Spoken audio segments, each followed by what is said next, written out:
Baruch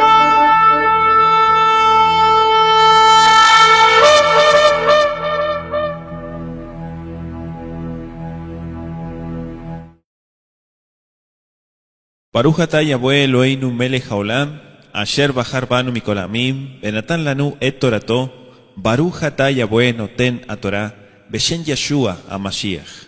Bendito eres tú, Yahweh, nuestro Elohim, Rey del universo, que nos apartas de entre todos los pueblos de la tierra para otorgarnos instrucción. Bendito seas, Yahweh, dador de la instrucción, en el nombre de Yeshua, el Mesías. Muchas gracias te damos. Amén y amén. Vamos a abrir hoy en Bereshit, Génesis capítulo 29. Acompáñenme a la lectura y el estudio del día de hoy. Vamos a leer este capítulo 29, seguimos avanzando en nuestro estudio sistemático del libro de Génesis, y dice así desde el versículo 1. Y siguió Jacob su camino, y fue a la tierra de los orientales, y miró y vio un pozo en el campo, y aquí 3 rebaños de ovejas que yacían cerca de él, porque de aquel pozo abrevaban los ganados, y había una gran piedra sobre la boca del pozo.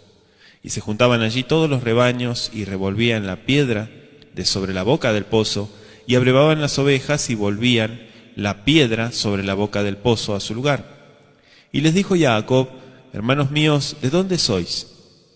Y ellos respondieron: de Harán somos. Y él les dijo: ¿conocéis a Labán, hijo de Nacor? Y ellos dijeron: sí, le conocemos. Y él les dijo: ¿tiene paz? Y ellos dijeron: paz. Y he aquí, Raquel su hija viene con el ganado. Y él dijo: he aquí, el día es aún grande, no es tiempo todavía de recoger el ganado, abrevad las ovejas e id a apacentarlas.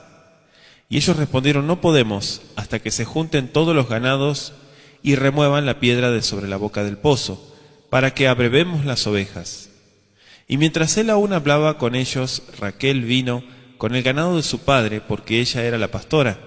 Y sucedió que cuando Jacob vio a Rachel, hija de Labán, hermano de su madre, y a las ovejas de Labán, el hermano de su madre, se acercó Jacob y removió la piedra de sobre la boca del pozo, y abrevó el ganado de Labán, hermano de su madre. Y Jacob besó a Rachel y alzó su voz y lloró. Y Jacob dijo a Rachel que él era hermano de su padre y que era hijo de Ribca. Y ella corrió y dio las nuevas a su padre. Y sucedió que cuando Labán oyó las nuevas de Jacob, hijo de su hermana, corrió a recibirlo y lo abrazó y lo besó y le trajo a su casa. Y él contó a Labán todas estas cosas. Y Labán le dijo: ciertamente hueso mío y carne mía eres. Y estuvo con él el tiempo de 1 mes. Entonces dijo Labán a Jacob: ¿por ser tú mi hermano me has de servir de balde? Declárame qué será tu salario. Y Labán tenía 2 hijas, el nombre de la mayor era Lea y el nombre de la menor Raquel. Y los ojos de Lea eran tiernos, pero Raquel era de lindo semblante y de hermoso parecer. Y Jacob amó a Raquel y dijo: yo te serviré 7 años por Raquel, tu hija menor. Y Labán respondió: mejor es que te la dé a ti y no que la dé a otro hombre. Quédate conmigo. Así se vio Jacob por Raquel 7 años, y le parecieron como pocos días porque la amaba. Y dijo Jacob a Labán: dame mi esposa, porque mi tiempo es cumplido para que cohabite con ella. Entonces Labán juntó a todos los varones de aquel lugar e hizo banquete. Y sucedió que a la noche tomó a Lea su hija y se la trajo. Y él entró a ella, y dio Labán su sierva Silpá a su hija Lea por criada. Y venida la mañana, he aquí que era Lea. Y él dijo a Labán: ¿qué es esto que me has hecho? ¿No te he servido por Raquel? ¿Por qué pues me has engañado? Y Labán respondió: no se hace así en nuestro lugar, que se dé la menor antes de la mayor. Cumple la semana de esta y se te dará también la otra, por el servicio que hicieres conmigo otros 7 años. E hizo Jacob así, y cumplió la semana de aquella, y él dio a Raquel su hija por esposa. Y dio Labán a Raquel su hija por criada a su sierva Bilhá. Y entró también a Raquel, y la amó también más que a Lea, y sirvió con él aún otros 7 años. Y vio Yahweh que Lea era aborrecida, y abrió su matriz, pero Raquel era estéril. Y concibió Lea y dio a luz un hijo, y llamó su nombre Rubén. Porque dijo: ya que Yahweh ha mirado mi aflicción, de cierto ahora me amará mi marido. Y concibió otra vez y dio a luz un hijo, y dijo: por cuanto oyó Yahweh que yo era aborrecida, me ha dado también y llamó su nombre Simeón. Y concibió otra vez y dio a luz un hijo y dijo, ahora esta vez se unirá mi marido conmigo, porque le he dado a luz 3 hijos, por tanto llamó su nombre Leví. Y concibió otra vez y dio a luz un hijo y dijo, esta vez alabaré a Yahweh, por esto llamó su nombre Judá y dejó de dar a luz. Palabra del Eterno. Estudiamos hoy, como dijimos, el capítulo 29 de Génesis y vemos claramente que este capítulo, Jacob llega a aquel pozo de Aram que relata este capítulo y es allí donde conoce a Raquel. Labán lo hospeda, pero Jacob promete trabajar por Raquel.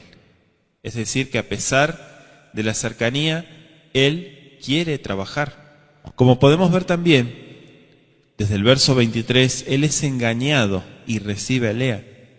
También se casa con Raquel y trabaja otros 7 años por ella.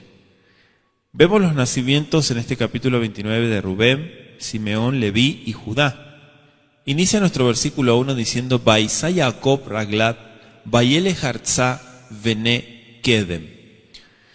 Fíjese cómo inicia el versículo 1, que siguió Jacob su camino y fue a la tierra de los hijos del oriente, como se podría traducir Benei Kedem, lo traducen como los orientales, pero dice siguió luego Jacob su camino.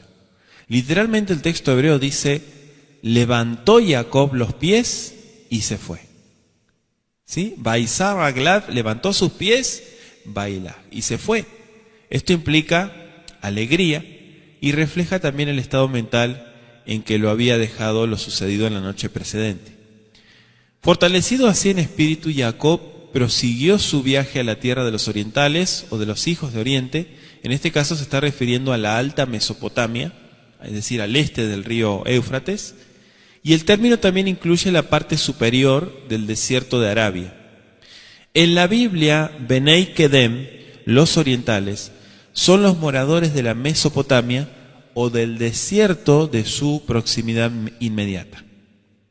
Entonces parece que los hebreos se contentaban con expresar aproximadamente la dirección. Este podía significar cualquier dirección entre noreste y sudeste. Hacemos la aclaración.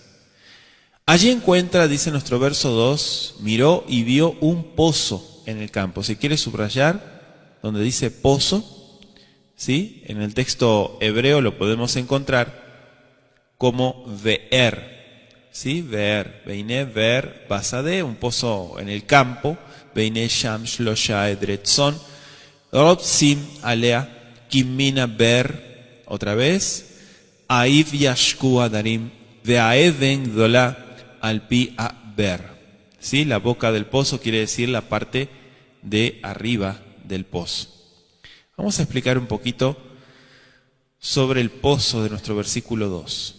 Después de viajar algo más de 700 kilómetros, lo que requeriría unas 3 semanas aproximadamente, Jacob llegó a la proximidad de Aram, como explica posteriormente el verso 4. Y la indicación de que la piedra sobre la boca del pozo era grande no significa que se necesitaba la fuerza unida de todos los pastores para apartarla, ya que Jacob, dice el verso 10, que lo hizo solo. O sea, más bien lo que sugiere un convenio entre los pastores para abrevar juntos sus rebaños. Hago la aclaración. La escena acerca del pozo está tan plenamente en armonía con las costumbres de Oriente, tanto antiguas como modernas, que de ninguna manera resulta extraño el parecido de esta narración con la que se describe en Génesis 24, versículo 11, que ya lo hemos estudiado. Además, este pozo fue construido de una manera diferente de aquel en que Eliezer encontró a Ribca. Si usted se acuerda, allí el agua era extraída inmediatamente de un pozo abierto y volcada en bateas ya dispuestas para el ganado, como sucede en la mayoría de los pozos de Oriente hoy en día. Al paso que aquí el pozo estaba cerrado con una piedra y no se menciona la necesidad de jarras ni cántaros. ¿Sí? Estaba totalmente cerrado, tenía una piedra encima. Pero fíjense la pregunta, me llamó la atención la pregunta de nuestro verso 4, que le dice, Me'ain atem, es decir, ¿de dónde son ustedes? ¿Sí? Vayomer laem Jacob, ajay, hermanos míos, Me'ain atem, ¿de dónde son?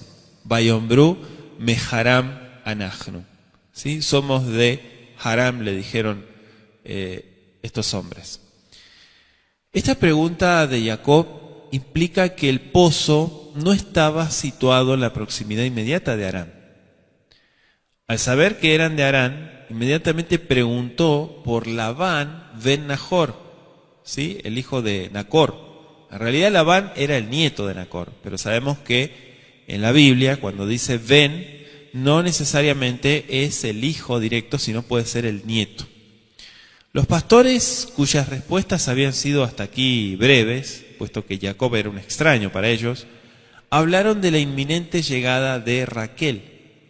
Y el nombre Raquel es interesante, que significa ganado, lanar o oveja, porque Raj es oveja, ¿sí? Y estamos hablando de Raj-el, oveja de Elohim. Dice nuestro verso 9 en el estudio, está escrito, Odenu medaber imam, berachel ba imatzon, asher le había kiroa id. Fíjese cómo está puesto en nuestro versículo 9, que dice, mientras él aún hablaba con ellos, Rachel vino con el ganado de su padre, porque ella era la pastora, dice nuestro versículo 9.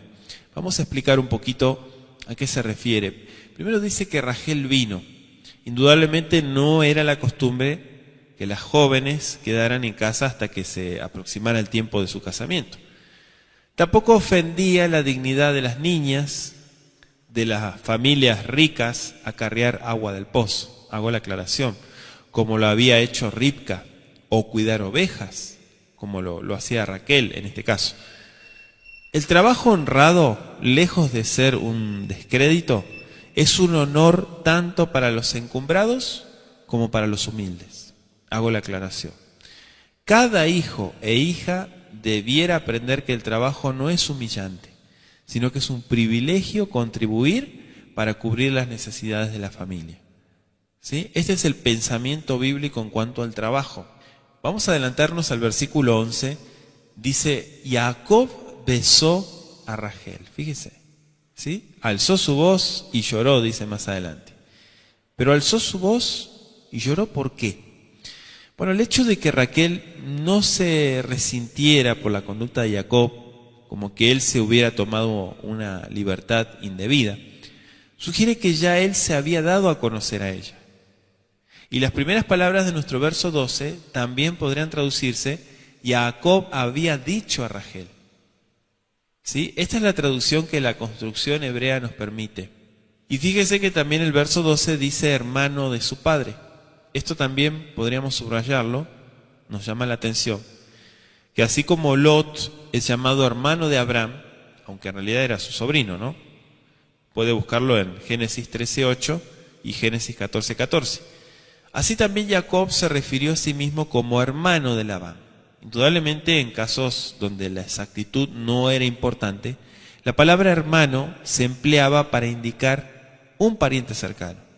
¿Sí? Un pariente cercano, un kerob, como se le llama, que es un cercano o un pariente. Entonces, dice nuestro versículo 13, que sucedió que cuando Labán oyó las nuevas de Jacob, hijo de su hermana, corrió a recibirlo y lo abrazó y lo besó y le trajo a su casa, y él contó a Labán todas estas cosas. ¿Sí? Él contó, dice el texto. Labán ahora respondió ante la llegada de un pariente cercano en una forma muy parecida a como lo había hecho cuando llegó Eliezer 97 años antes, en Génesis 24:30 y el verso 31. Entonces, otra vez se pusieron en evidencia la misma cordialidad, hospitalidad bíblica. La expresión todas estas cosas de nuestro versículo probablemente se refiere a lo que su madre le había instruido que dijera a fin de probar su relación de parentesco. Y en cuanto a la causa y los propósitos de su alejamiento del hogar, si no hubiera dicho la verdad, ¿cómo podría haber explicado su evidente pobreza? ¿Por qué, siendo hijo de padres ricos, llegaba a Harán a pie y sin regalos ni siervos? Es la pregunta.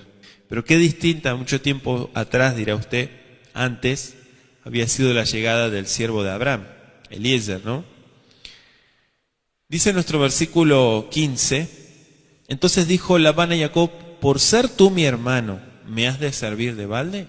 Declárame qué será tu salario. ¿Sí? Así está escrito en nuestro versículo 15. Dice, Vayomer Labán le Jacob, Aji ata, Vadvatani, Hinam agidali, ma maskurteja.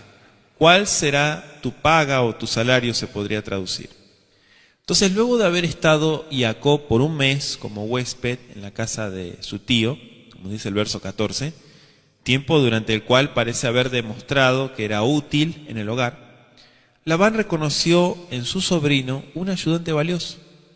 Por otra parte, siendo de un carácter evidentemente codicioso, Labán se propuso explotar la habilidad y la diligencia de Jacob para su propia conveniencia. Típico, ¿verdad?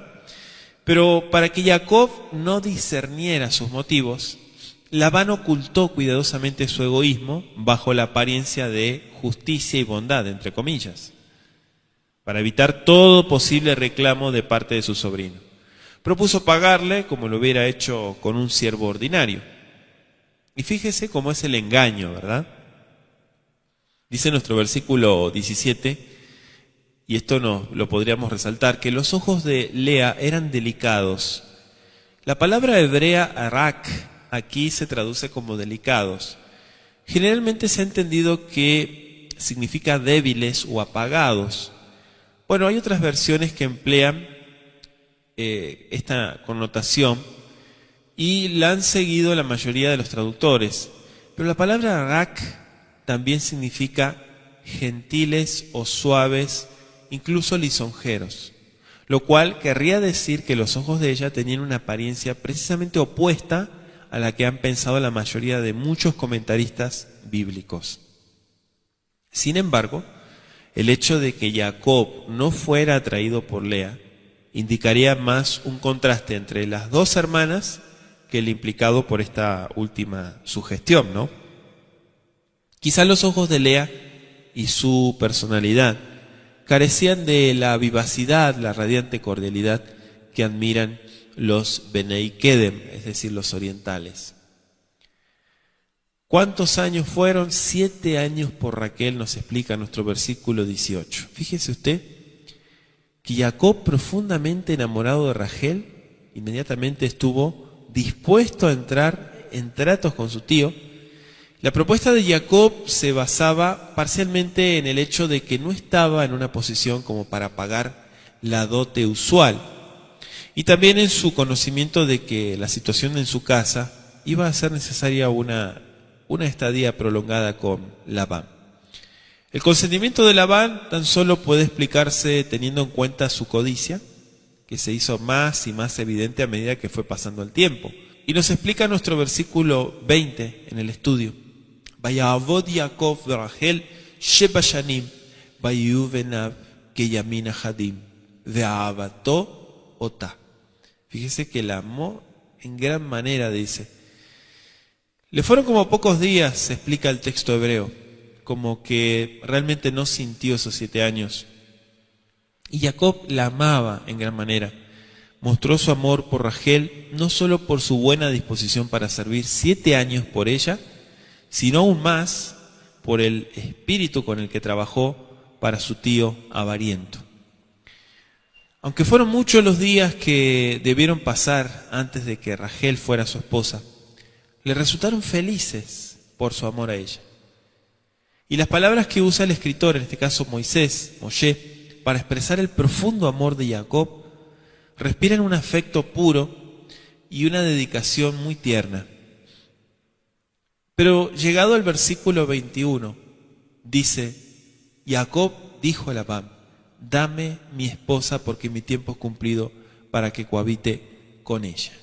Fíjese, dame a mi esposa es el pedido, ¿no? Resulta interesante en relación con Labán el que Jacob viera necesario recordarle la terminación de los 7 años.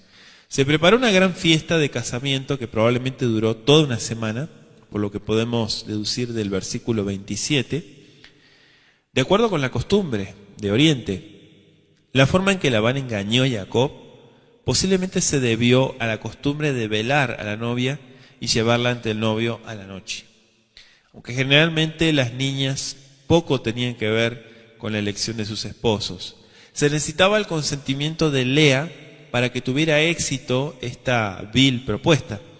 Ella misma debe haber amado a Jacob para aprobar y cooperar en el plan de hacer daño tanto a su hermana como a su futuro esposo, haciéndolo casarse con una a quien no buscó ni amó. Y fíjese que la duplicidad de Labán resultó en una rivalidad que duró toda la vida entre las dos hermanas. Podemos leer, si quiere acompañarme al capítulo que sigue, el capítulo 30 de Génesis. Vamos a leer unos versículos para entender mejor esto que comentamos. Versículos 14 al 16 del capítulo 30. Dice: y fue Rubén en tiempo de la siega de los trigos, y halló mandrágoras en el campo, y las trajo a Lea su madre. Y dijo Raquel a Lea: te ruego que me des las mandrágoras de tu hijo. Y ella respondió: ¿es poco que hayas tomado a mi marido, sino que también te has de llevar las mandrágoras de mi hijo? Y dijo Raquel: pues dormirá contigo esta noche por las mandrágoras de tu hijo. Y cuando Jacob volvía del campo a la tarde, salió Lea a él y dijo: a mí has de entrar, porque a la verdad te he alquilado por las mandrágoras de mi hijo. Y se acostó con ella aquella noche. Fíjese los conflictos y todo lo que generó el perverso Labán, ¿sí? Y lo que nos explica la rivalidad que duró tiempo, ¿sí? Y podríamos decir toda la vida, como explicábamos. Versículo 24, acompáñeme, seguimos avanzando en nuestro estudio. Está escrito: y dio Labán su sierva Zilpá a su hija Lea por criada. Vamos a explicar aquí.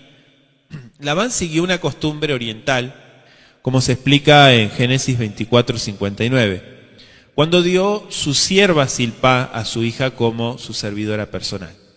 Y el significado del nombre Zilpá es interesante porque puede significar nariz corta. Dice nuestro versículo 25, ¿qué es esto? La pregunta, ¿sí? Como diciendo, ¿qué es lo que estás haciendo? A la mañana siguiente nos explica la Torá: Jacob, aquel que posiblemente había engañado en un pasado, se despertó para encontrarse víctima de un engaño. Y como explicamos muchas veces, que todo es un boomerang, que vuelven a suceder las cosas. La justicia inexorable le había retribuido su duplicidad. Y en defensa propia, Labán adujo un requisito imaginario de una costumbre social local. Si eso hubiera sido en realidad la costumbre de Haram, como lo era en algunos otros países de la antigüedad, debiera haberle advertido a Jacob en cuanto a ella cuando le propuso trabajar por Raquel. Sin embargo, el voto que hizo Jacob a Elohim en Betel y su amor por Rachel lo indujeron a quedarse con Labán antes que repudiar el casamiento, ¿sí? Como podría haberle hecho. Versículo 27. Le dijo: cumple la semana de esta. Tenemos que entender que las fiestas de casamiento generalmente duraban una semana. Lo podemos ver en Jueces 14:12, si quiere anotarlo. Y Jacob iba a recibir a Raquel también a la terminación de las festividades del casamiento de Lea, como nos explica el verso 28 al 30. Sin duda Labán estaba ansioso de preservar su buen nombre, ocultando su fraude ante la opinión pública, en vista de que todos los hombres de la ciudad fueron sus invitados durante este festejo, como dice el verso 22. Su comportamiento no revela sino una serie de motivos sucios.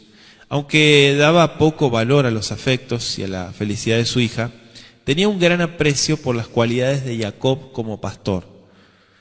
Y forzado por la necesidad, Jacob convino en aceptar la propuesta.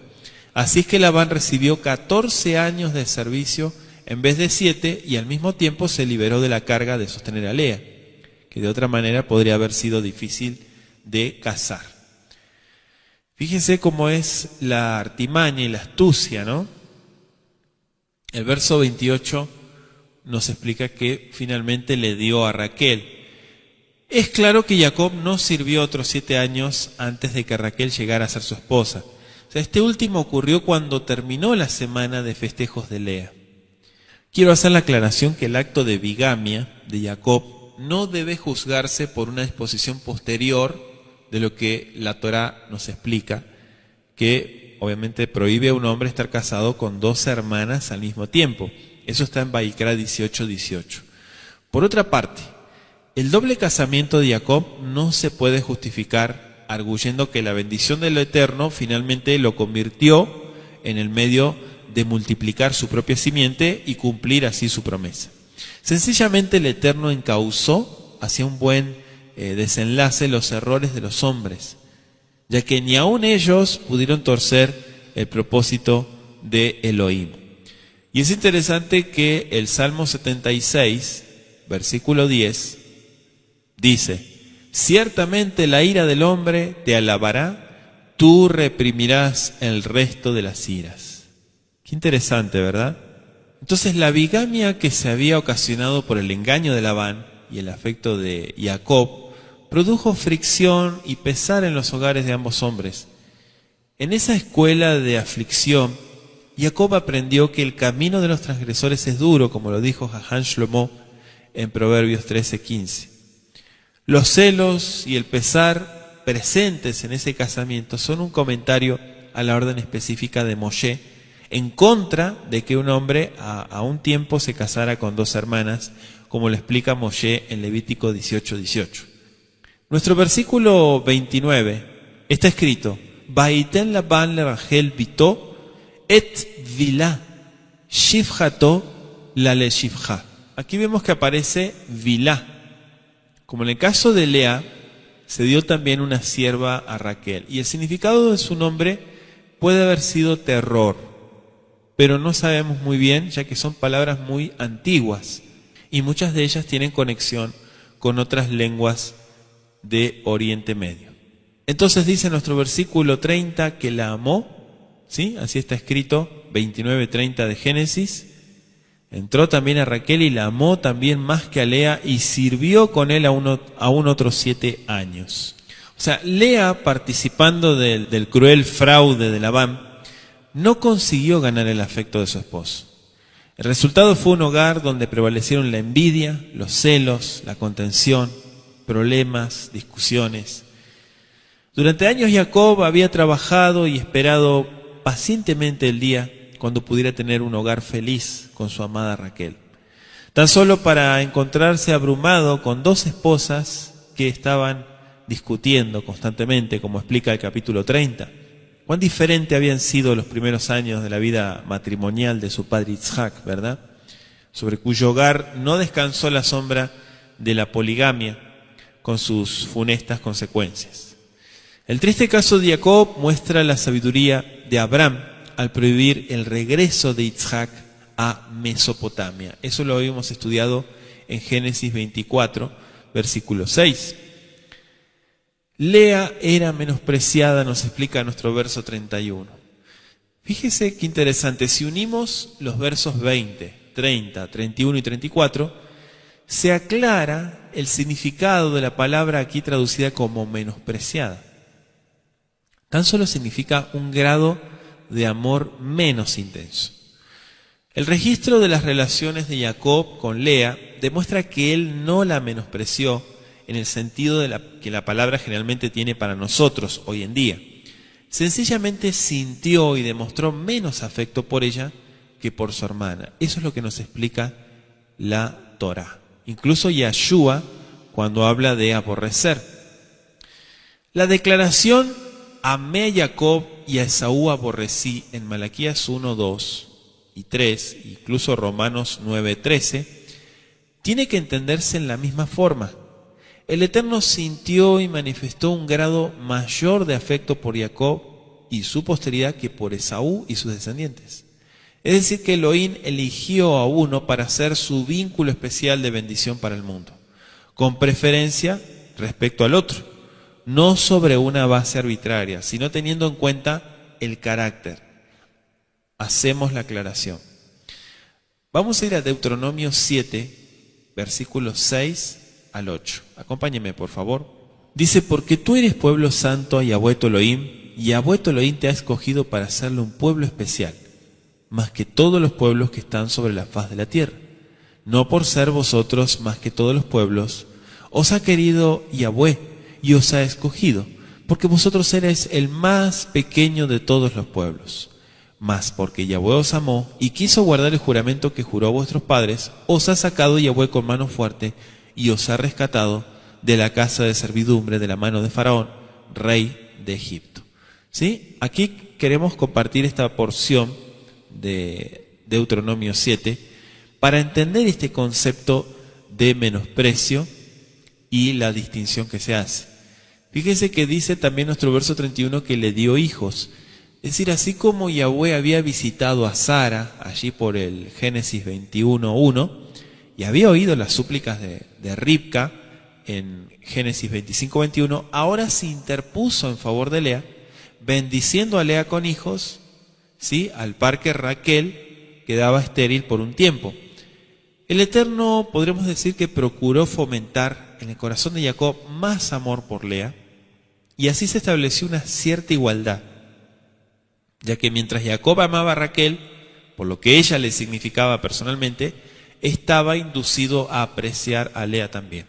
En el verso 32 vemos el nacimiento de Rubén. Dice, concibió y dio a luz un hijo y llamó su nombre Reubén. Y está explicado el nombre por lo que dice luego. Dice, porque dijo, ya que Yahweh ha mirado mi aflicción, de cierto ahora me amará mi marido. Fíjese la forma en cómo está.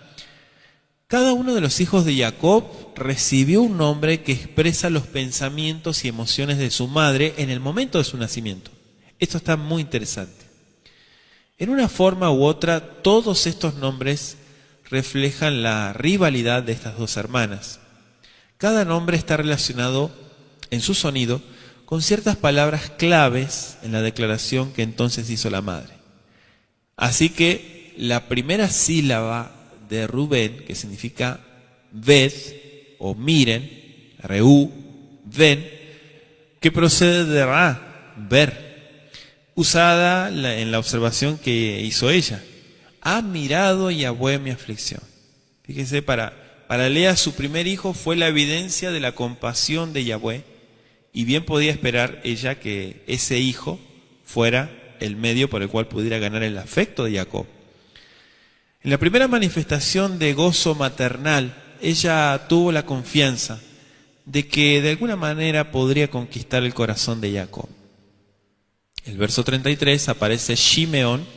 Indudablemente el nacimiento de Rubén no cubrió plenamente todas las expectativas de Lea acerca de Jacob, y su segundo hijo, nacido aproximadamente un año más tarde, recibió el nombre de Shimeón, que se traduce como oyendo.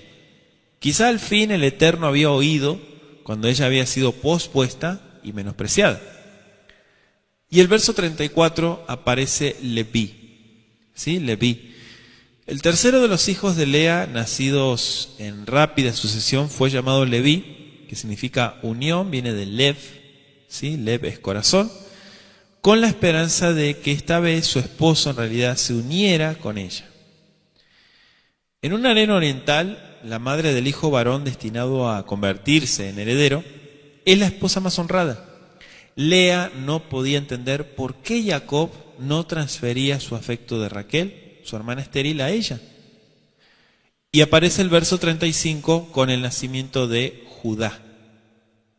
Bueno, el nacimiento del cuarto hijo de Lea hizo que ella exclamara, esta vez alabaré a Yahweh, como si hubiera sabido por intuición que él iba a ser el progenitor de los reyes de Israel y del Mashiach, es decir, del Mesías. Por eso lo llamó Judá, que significa el alabado, ¿sí? El alabado, Yehudá. El gozo de Lea era completo, podríamos decir, y dejó de dar a luz. Es decir, temporalmente, Jacob, a pesar de sí mismo, ahora no podía menos que apreciar a Lea como la madre de 4 hijos, aunque no la amara tanto como esposa, para que Lea no se ensoberbeciera indebidamente por su buena fortuna, u olvidara que el Eterno era el que la había bendecido. Y para que Raquel no se desanimara por completo, fíjese que el Eterno intervino otra vez. Quizás se había alcanzado un cierto equilibrio en los afectos. Lea debe haber sido una mujer piadosa, una esposa consagrada, una madre fiel. Y de acuerdo con el registro sagrado de la Torá, mencionó el nombre de Yahweh en relación con el nacimiento de 3 de sus 4 primeros hijos. Aunque procedía de una familia idólatra, hacemos la aclaración, debe haber aceptado la fe de su esposo y debe haberse convertido en una sincera seguidora, creyente, podríamos decir, en Yahweh Sebaot. Por contraste, la conversión de Raquel parece que al principio solo produjo poco más que un cambio superficial, aunque externamente ella también había aceptado la fe de su esposo. Su corazón permanecía unido a los viejos ídolos de la familia. O ella pudo haberlos tomado con la intención de asegurarse una herencia, entre comillas, familiar, como explica Génesis 31:19. En varias ocasiones su conducta resalta en directo contraste con la de Lea y parece reflejar un espíritu mucho más egoísta. Posteriormente lo estudiaremos en el capítulo 30 de Génesis. No puede haber duda de que la excelencia de carácter de Lea, tanto como su sinceridad y piedad, finalmente produjeron un cambio en la actitud de Jacob hacia ella. Así nos explica el capítulo 31, verso 4 y verso 14, como también el capítulo 49, verso 31 de Génesis. Hasta aquí llegamos, damos gracias a nuestro Padre por el estudio, el análisis y la reflexión de Bereshit, capítulo 29, damos gracias al Altísimo. Ribono Shel Olam, te agradecemos por tu consejo, tu instrucción. Gracias por este capítulo que nos permites analizar juntos. Te pedimos, Boré Olam, que nos sigas instruyendo y dirigiendo a toda verdad. En el nombre de Yeshua, a Mashiach, muchas gracias, Padre bendito. Amén y amén.